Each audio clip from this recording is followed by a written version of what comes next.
Bonjour et bienvenue au cours de maths pour les classes préparatoires sup et ainsi pour les étudiants universitaires. Donc, dans ce cours, nous allons parler de l'ensemble.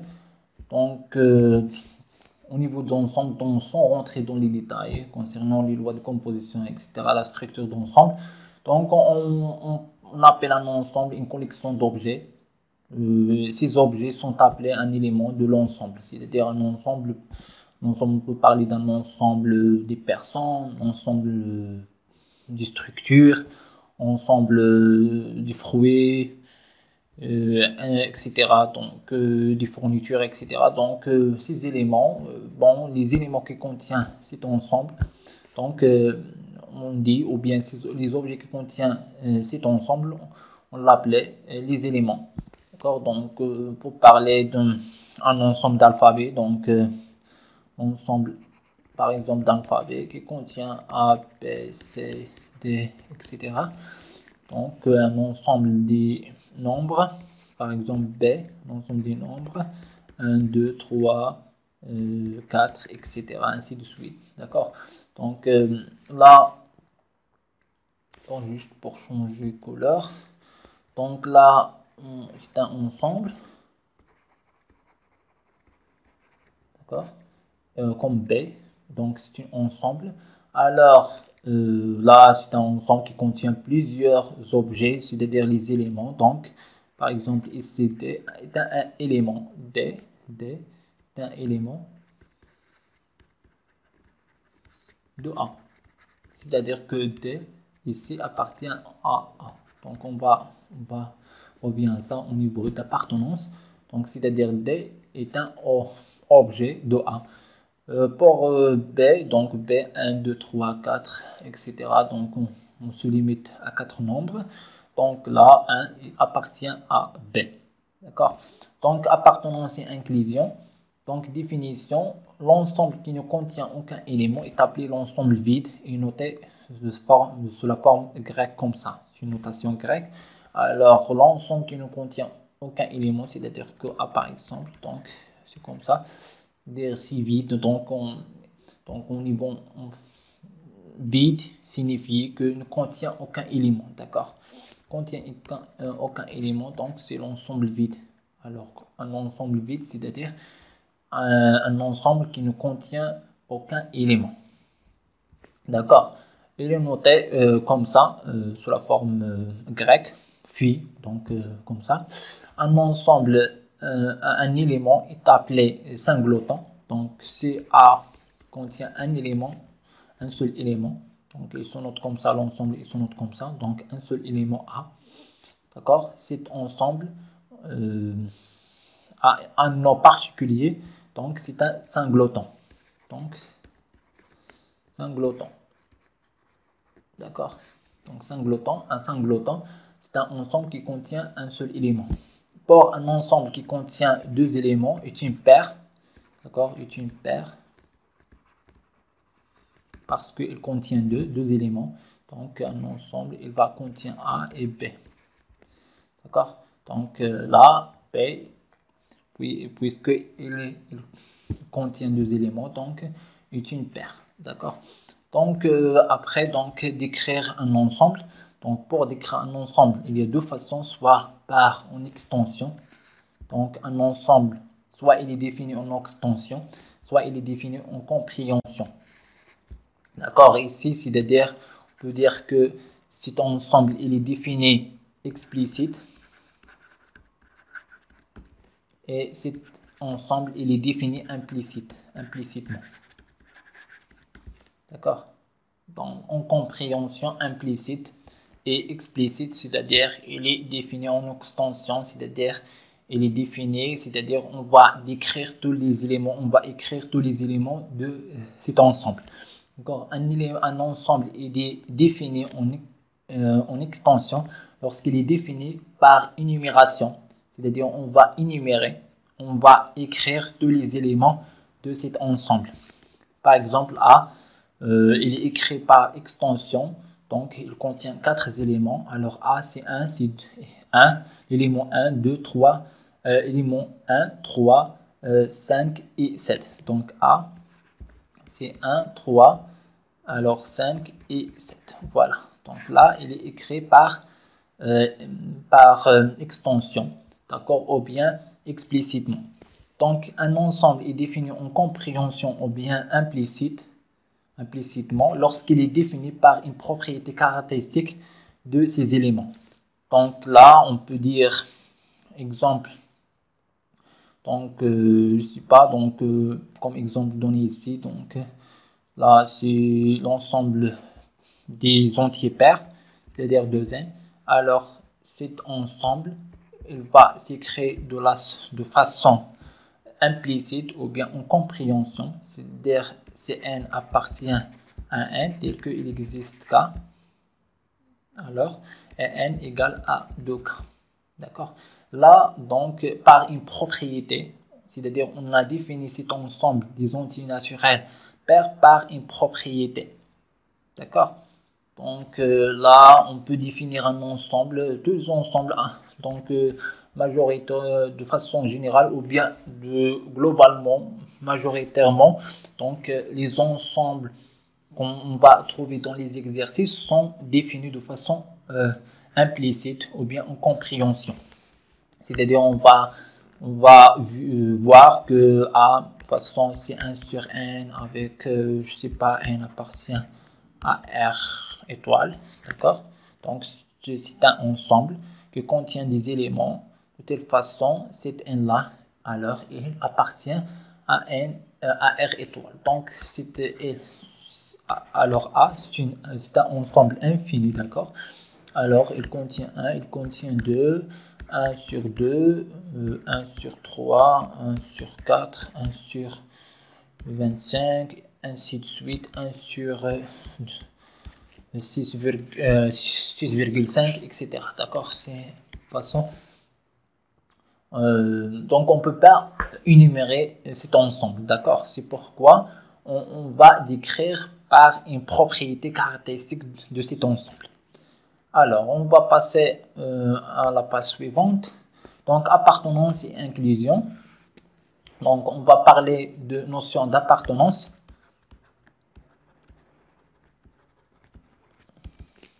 Alors soit à un ensemble. Alors, on dit que X appartient à A, et on note.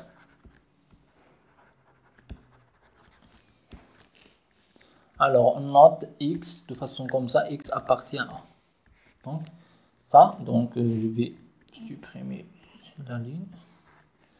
Alors là, c'est une, donc appartenant à A, donc X appartient à A. Alors, lorsque l'élément X, c'est seulement C, X, c'est-à-dire appartient par définition, alors l'élément X ou bien X est un élément de A.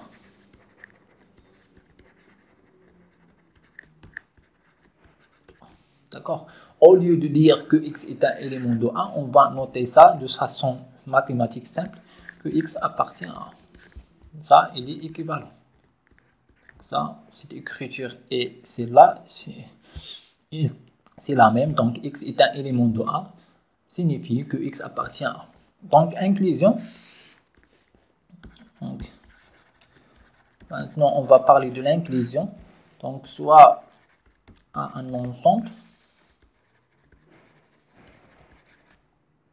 Alors, A, c'est un ensemble. Donc, A et B. Donc, A et aussi B est un ensemble.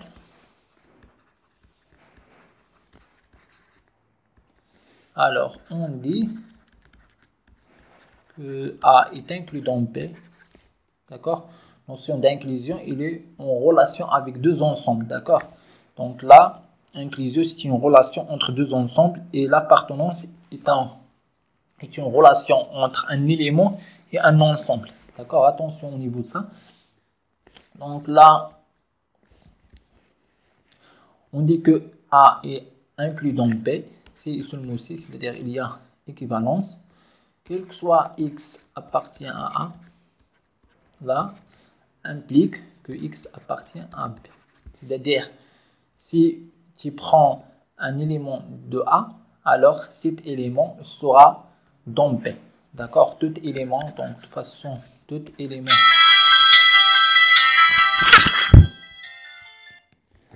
Alors, tout élément de A, alors, est un élément, tout élément de A est un élément de B. D'accord? Voilà. Donc, on passe vers la page suivante. Donc, alors, maintenant, on va passer vers l'ensemble des parties de E. Donc, on appelle partie d'un ensemble E ou bien l'ensemble des parties de E. Alors, l'ensemble des parties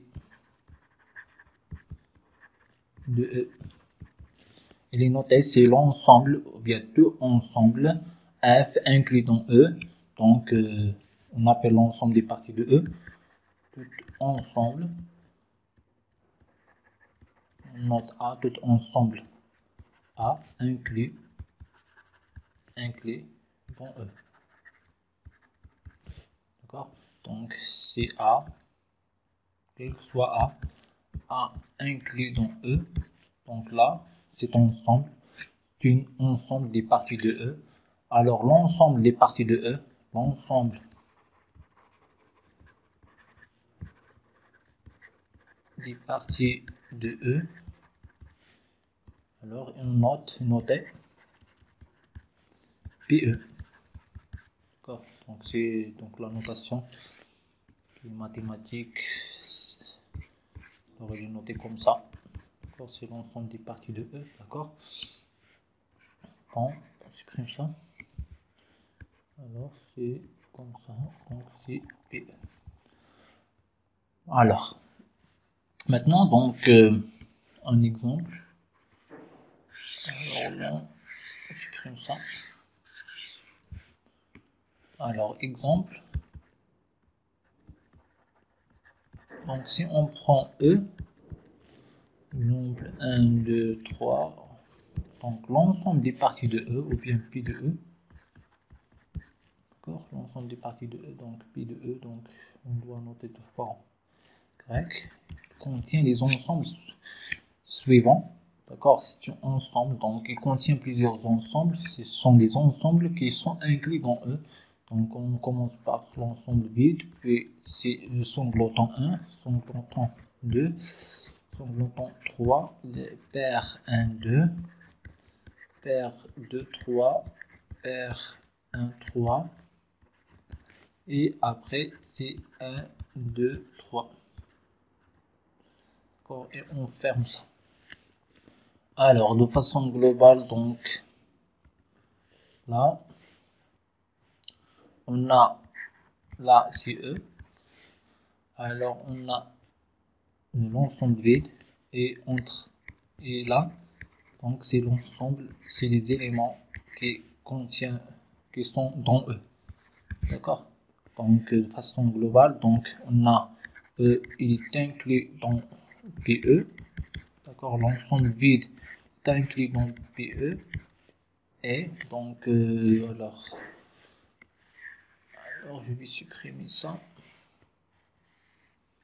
Et voilà. Alors, encore. Donc, quel que soit A par exemple appartient à PE, l'équivalence, donc A est inclus dans E. D'accord? Donc, à travers la définition de l'ensemble des parties de E, donc on a cette équivalence. Alors, maintenant, on va passer vers l'égalité. Donc, l'égalité, donc on dit que deux ensembles E et F sont égaux. Donc, si tout élément de E est un élément de F. Réciproquement, d'accord, de façon réciproque, c'est-à-dire tout élément de F est un élément de E. On note alors E égale à F de manière plus concise, donc de façon mathématique. Donc, on dit que E égale à F. Alors, c'est équivalent que quel que soit X appartient à E. Alors, on a équivalence que X appartient à F. D'accord? Il est comme ça. D'accord? On a deux équivalences. Donc, l'équivalence parce qu'on a cette expression-là et cette expression-là. Donc, E égale à F, donc il est équivalent à cette expression. Pour montrer l'égalité, donc on doit que chaque x appartient à E, alors donc on a l'équivalence que x appartient à F. Donc pour dire que E égale à F. Alors voilà donc de façon mathématique, alors E égale à F, équivalent que quel soit x appartient à E, là on a équivalent que x appartient à F. Bien sûr, donc maintenant on va passer vers la page suivante de façon plus pratique pour montrer l'égalité et l'inclusion. Alors pour montrer l'inclusion, que E il est inclus dans F, on montre que tout élément de E est un élément de F. D'accord? Donc suivant la manière on suit la manière de la rédaction suivante.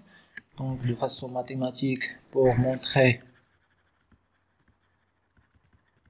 que un ensemble E de façon globale, il est inclus dans un ensemble F. Donc on va prendre un élément, alors soit x appartient à E, et on va montrer que x, alors on montre, bien montrant, on montre que x appartient à F. C'est comme ça, d'accord? Donc bien donc là, de façon globale que soit x appartient à E. Donc on va commencer par x appartient à E. On va à travers les inclusions, d'accord? Ce sont des inclusions là. Et à la fin, on va trouver que x appartient à F. Donc là, donc comme ça, donc à travers cette rédaction, ou bien celle-là, donc on a que E il est inclus dans F. D'accord? Alors, pour montrer l'égalité, donc je supprime ça.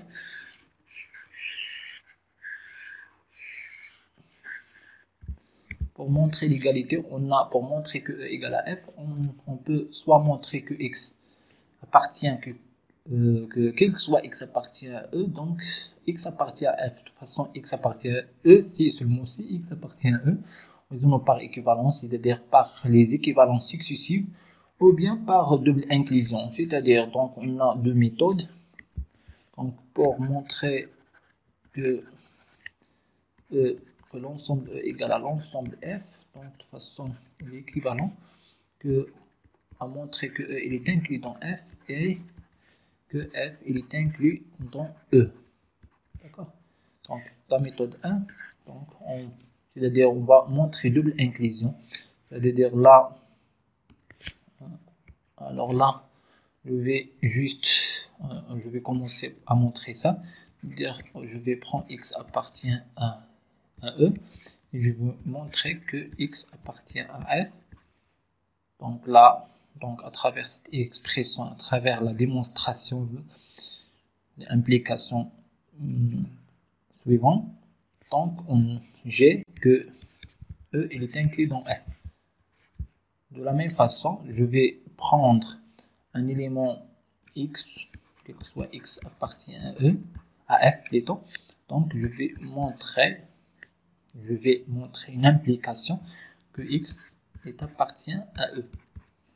Donc c'est une définition d'inclusion et donc j'ai que F est inclus dans E. Alors là, une conclusion, donc E égale à F. D'accord? Donc on a cette démonstration, donc double inclusion, c'est-à-dire là j'ai double inclusion là, double inclusion. C'est-à-dire l'inclusion 1 et l'inclusion 2, d'accord? Sinon, donc de façon directe, à travers les équivalences. C'est-à-dire je vais commencer soit x appartient à E, donc équivalent à quelque chose là, une autre équivalence ici, une autre là, jusqu'à trouver à la dernière équivalence que x appartient à F. Donc ce sont des équivalences successives, d'accord? ou bien c'est un raisonnement par équivalence successive ou par équivalence. Donc la conclusion globale que E égale à F. D'accord? Alors maintenant on va passer vers la page suivante. Voilà, c'est la même chose. Alors les opérations sur les ensembles. Alors on va commencer par notion d'intersection et union. Donc là, on a les intersections et les unions. Donc soit A et B deux ensembles, on appelle intersection de A et B. L'intersection de A et B, l'ensemble. L'intersection de A et B, l'ensemble noté A inter B. Donc c'est A inter B. Alors ce sont des éléments. Donc les éléments qui appartiennent à interne B, à cet ensemble. Donc ce sont des éléments qui sont à la fois dans A et dans B. D'accord? Alors, donc, là, on va voir ça. Je dois faire comme ça. Alors, donc, A, donc là, je vais commencer par intersection. Ça va?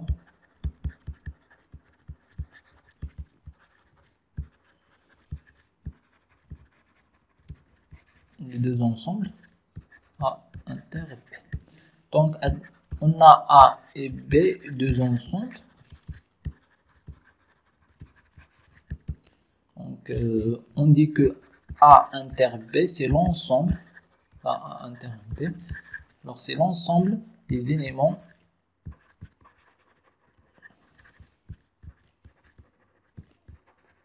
qui sont à la fois dans A et dans B. C'est-à-dire, on a là, c'est un ensemble A. Alors là, c'est un ensemble A. Alors, je vais sur l'ensemble OTP. Alors, les éléments qui appartiennent à A et B, ce sont les éléments qui se trouvent là. Donc là, c'est A inter B. Donc là, on peut dire tout simplement, de façon mathématique, donc que X appartient à A, inter B, équivalent que X appartient à A et X appartient à B. D'accord? Là, d'accord? Donc là, je vais répéter ça. Donc X appartient à inter B, il est équivalent que X appartient à A et X appartient à B. Là, c'est appartient, là, c'est appartient. D'accord? Donc, c'est l'ensemble qui se trouve là. Alors, passe, alors, après, donc, après c'est bon. Donc, je vais faire une autre. Donc, maintenant, on va passer vers, donc, bien sûr que quelques propriétés ou bien propositions. Rappelez, donc, soit A et B deux ensembles. Alors là, c'est ensemble. Là. Deux ensembles. Deux ensembles. Donc, on a bien sûr que A interne B, il est inclus. Alors là, A interne B, il est inclus dans A. D'accord? La première, la deuxième, c'est A interne B, il est inclus dans B. C'est-à-dire, on a bien sûr par définition, X appartient à A interne B, c'est prouve. Pour prouver ça, donc c'est rapide. A appartient X. X appartient à A interne B, donc équivalent que X appartient à A et X appartient à B. Ça, il implique que X appartient à A. D'accord? De ça à ça, on peut passer de la ligne 1 à la ligne 2, mais de la ligne A2 à la ligne 1, donc on n'a pas cette inclusion. D'accord? Donc automatiquement, là, c'est la définition, donc on a de toute façon. A interne B implique que la dernière, c'est X appartient à A. Ça signifie que A interne B est inclus dans A. D'accord? Donc là, de la même façon, on peut montrer que A interne B est inclus dans B. D'accord? Alors je vais passer donc vers l'union. Donc là c'est l'union de deux ensembles. Alors là, voilà. Alors là c'est l'union de deux ensembles. Alors là, on appelle l'union de A et B, l'ensemble noté A, union B, des éléments qui sont dans A ou dans B. Alors, de manière plus concise, de façon mathématique, on a ça. Donc, alors, on a ça. Alors, donc, alors là, on dit que soit, donc, ces définitions, je vais juste aller rapidement. Diff, soit A et B, deux ensembles. Alors, on appelle A union B, ou bien l'ensemble A union B, c'est l'ensemble des éléments qui se trouvent dans A ou dans B, qui se trouvent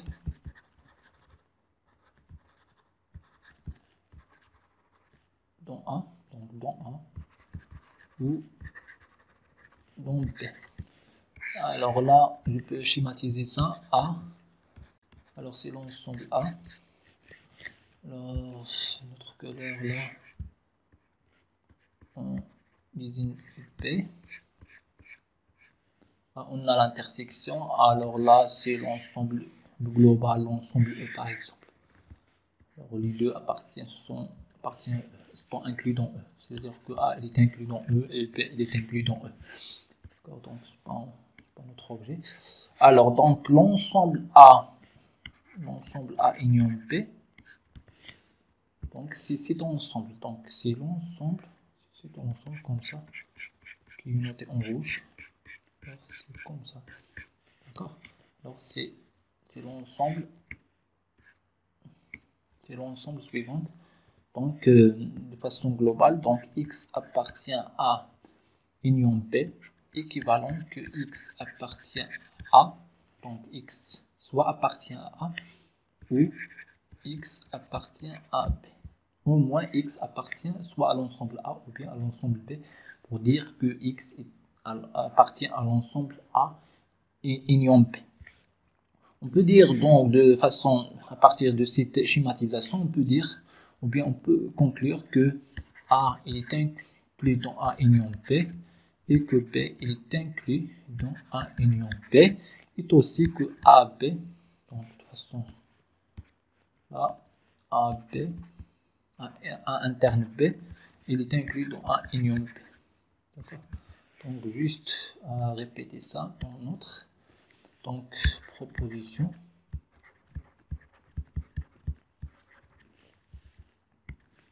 Alors on dit soit A des deux ensembles de E, de PE, deux ensembles de PE sont des parties de E. Dire là, de deux ensembles des parties de E, c'est-à-dire signifie que A est inclus dans E et B est inclus aussi dans E. Alors là, on a A, il est inclus dans A union B. Donc là, on a B, il est inclus dans A union B. On a aussi que, alors A interne B, il est inclus dans A union B. D'accord. Ça, on peut montrer de façon rapide. Là, je reviens à ça. Donc, l'intersection est l'union d'une famille d'ensembles. Donc, ces définitions se généralisent à plus de deux ensembles. En effet, soyez A et appartient à N. Alors, I, c'est-à-dire I, c'est un ensemble. C'est I, là, qui se trouve là, donc appartient à N. C'est un ensemble de N. C'est-à-dire I, il appartient à N. Il est inclus, pardon, il est inclus dans N. Il est inclus dans N. Une famille d'ensembles, on appelle intersection des A et notée comme ça, de la forme comme ça. L'ensemble des éléments qui sont tous dans l'ensemble AI de manière plus plus concise. Alors, on a X appartient à l'intersection de plusieurs ensembles, signifie que quel que soit I appartient à I, que X appartient à I. Donc, de la même façon, on peut définir l'union, c'est-à-dire c'est juste une généralisation à deux ensembles. D'accord, donc on peut noter, c'est-à-dire intersection de plusieurs ensembles.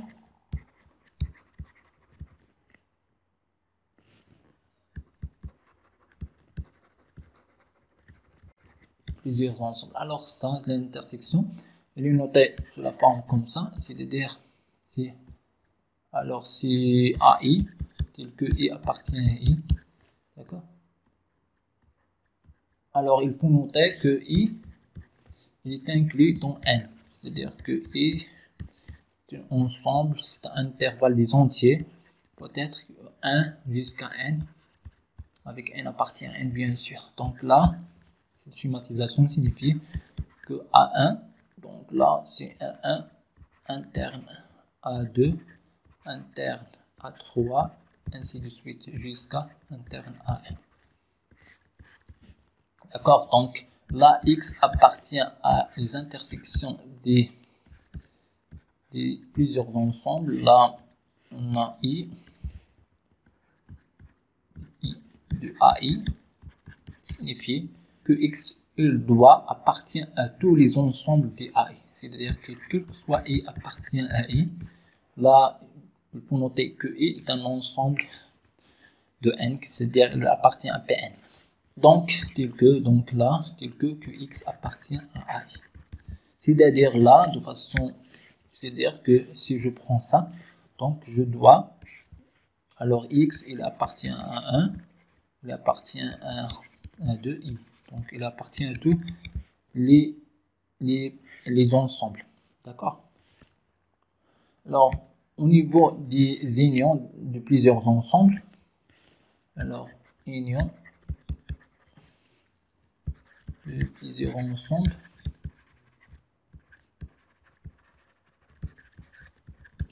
là c'est la même chose. Donc là, il est noté comme ça, c'est AI, avec I appartient à I, d'accord. Bien sûr que les AI, il appartient à P de E, un ensemble E, tel que quel que soit I appartient à l'ensemble grand I. Donc, on a AI, signifie que AI est inclus dans E. D'accord. Donc, juste pour mettre la définition correcte. Bien sûr, là, donc, cette notation, il est équivalent ou bien est égal à cette notation. À ça, donc, c'est un inter union A2, union jusqu'à union à N. Avec N appartient à N, on peut dire ça. Et bien sûr, l'ensemble, l'intervalle du I, donc c'est, on peut écrire que I c'est un intervalle des entiers, on peut dire un N. Alors, X appartient à les intersections, à l'union de plusieurs ensembles, c'est seulement C. Là, il existe un I appartient à I, d'accord, il existe un I appartient à I tel que X appartient à I. C'est-à-dire que X appartient au moins à un ensemble, à l'un de ces ensembles. D'accord. Donc, ça signifie que X, ou cet X-là, il appartient au moins à l'un de ces ensembles. Illustration facile, donc je peux mettre plusieurs ensembles là. Là, c'est 4 ensembles. D'accord, c'est A1, A2, A3, c'est A3, c'est A2, là A c'est A1 et là c'est A4. Donc l'intersection de AI, l'union pardon, qui appartient à I, alors bien sûr que I dans ce cas-là c'est 1, 4. C'est l'ensemble des entiers, alors c'est l'ensemble des entiers, on fait l'intervalle de, et c'est deux traits, d'accord, c'est, alors là c'est A1, intersection union A2, union A3, union A4. Alors bien sûr que X appartient à ligne de AI AI, donc signifie que il existe, il appartient à un 4, c'est-à-dire là, c'est appartient à I, tel que X appartient à I. Signifie que ce X là, donc soit il appartient à cet ensemble, soit il se trouve là, ou bien ici, ou bien ici, ou bien là. D'accord? Donc les intersections, donc cet ensemble là, cet ensemble, c'est l'intersection, c'est l'union de ça, plus ça, l'union de ça et ça. C'est les éléments qui se trouvent, c'est tous les éléments qui se trouvent ici. D'accord? Par contre, l'intersection ici, c'est une intersection qui est vide, d'accord? Puisque les ensembles sont disjoints. 2 à 2 disjoints, d'accord? Donc c'est disjoints. Donc, par contre, au niveau des intersections, alors les intersections, on doit mettre, pour illustrer ça, on doit mettre des choses comme ça peut-être. Alors, des trucs qui se trouvent là. Alors là, comme ça. Alors, si on fait les intersections, alors l'intersection, alors les 4 se trouvent ici. D'accord? D'accord? Là, c'est l'intersection des. Pardon, c'est l'intersection. Alors, c'est l'intersection des AI. Bien sûr, AI, c'est 4. On a 4 ensemble. Donc là, c'est l'intersection puisque on a ça. Avec celle-là, donc l'intersection avec les 4 il se trouve ici. Alors, je passe. Donc on a déjà fait ça. Donc maintenant, on va passer vers différence et complémentaire. Donc la différence, soit A, B, deux parties d'un ensemble E. On appelle la différence de A dans B, la différence de B dans A, notée A moins B, c'est l'ensemble des éléments qui ne sont pas de A, qui ne sont pas dans B. Donc c'est-à-dire ce sont des éléments de A qui ne sont pas des éléments de B. Alors, de manière mathématique plus concise, alors X appartient à A moins B, ou bien c'est la différence de B dans A. Donc, si X appartient à A et X n'appartient pas à B. Alors, là, la différence, elle est notée comme ça. La différence.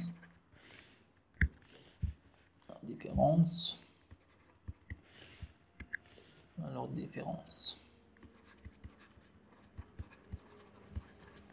Différence de B dans A. Il est noté A moins B. Alors, c'est la différence de B dans A. Alors, c'est A moins B. Alors, ce sont des éléments de A, d'accord, qui ne sont pas des éléments de B.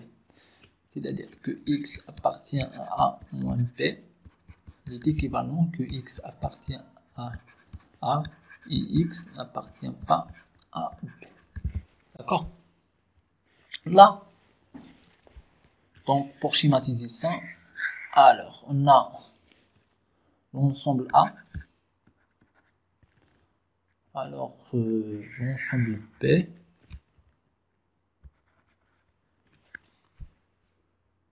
c'est l'ensemble P. On a l'ensemble en doit, c'est l'ensemble E. Donc c'est l'ensemble E aussi. Donc on doit mettre tous dans l'ensemble E. Alors pardon, là, ensemble E. Je sais pas. Alors c'est l'ensemble E. On est. Alors, donc là, on a, ça c'est l'ensemble A, ça c'est l'ensemble P, et ça c'est l'ensemble E. Donc là, c'est l'ensemble E, c'est comme ça. D'accord? Donc, A moins B, donc ce sont des éléments de A et qui ne sont pas des éléments de B. Les éléments de A qui ne sont pas des éléments de B, alors on a, alors je dois mettre ça. Alors ce sont ici. On a l'élément de A, ce sont ici. On doit éliminer ces éléments qui se trouvent là, parce que ces éléments-là, ils appartiennent à B. Et par définition, la différence de B dans A, c'est les éléments qui appartiennent à A et qui ne sont pas des éléments de B. Donc là, c'est la partie de A moins B. Bien sûr, là, à travers la définition, donc X appartient à A moins B. Donc, équivalent que X appartient à A et X n'appartient pas à B. C'est par définition. Donc là, signifie tout simplement que X, il y a une équivalence, que X appartient à A et X appartient à B bar. C'est une notion complémentaire, on va voir tout à l'heure. Donc ça signifie que X appartient à A en termes B bar. Là, on a B bar, c'est là, on peut mettre B bar. B bar, c'est l'ensemble, c'est là. C'est l'ensemble. C'est-à-dire, c'est E moins B. C'est E moins B, c'est B bar.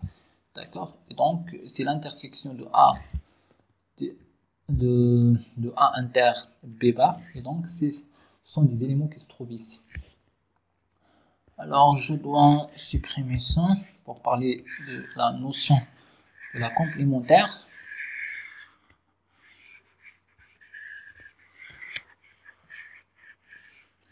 Alors, on appelle complémentaire de A dans E, c'est l'ensemble E moins A. C'est complémentaire de A dans E, c'est l'ensemble de E moins A, ou bien on peut dire c'est la différence de E, c'est la différence de A, c'est la différence de A dans E. D'accord? Puisque E c'est un ensemble qui est particulier, alors c'est l'ensemble global, alors on parle de la notion de complémentaire. D'accord? C'est l'ensemble du complémentaire. Alors on appelle complémentaire de A dans E, l'ensemble noté E moins A, ou bien on note de façon globale, de façon comme ça. Il est connu un peu comme ça. Ou bien c'est A bar.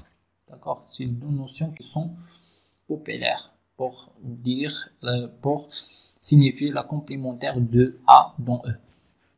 Alors, ce sont des éléments, il n'y a pas d'ambiguïté pour nous. S'il n'y a pas d'ambiguïté, donc on va noter A bar ou bien CEA.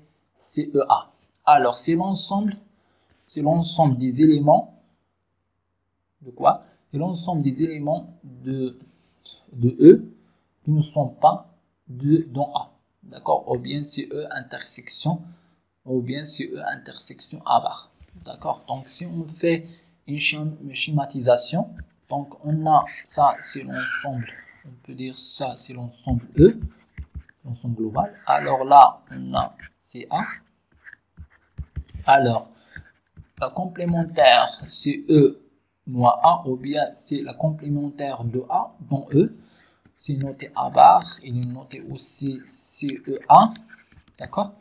Alors là, c'est par définition, ce sont des éléments qui appartiennent à E et qui ne sont pas dans B, qui ne sont pas des éléments de A. Ce sont des éléments de E et en même temps ne sont pas des éléments de A. C'est-à-dire on va prendre juste les éléments de E et qui ne sont pas des éléments de A. Alors là, les éléments de E, ce sont tous les éléments qui se trouvent dans le rectangle et les éléments de A sont dans le cercle. Alors les parties E moins A, ce sont des éléments qui sont en dehors des cercles. D'accord? Alors c'est en même temps c'est A bar. D'accord? A bar, c'est les éléments qui n'appartiennent à E tels que X n'appartient pas à A. D'accord? Alors là, donc X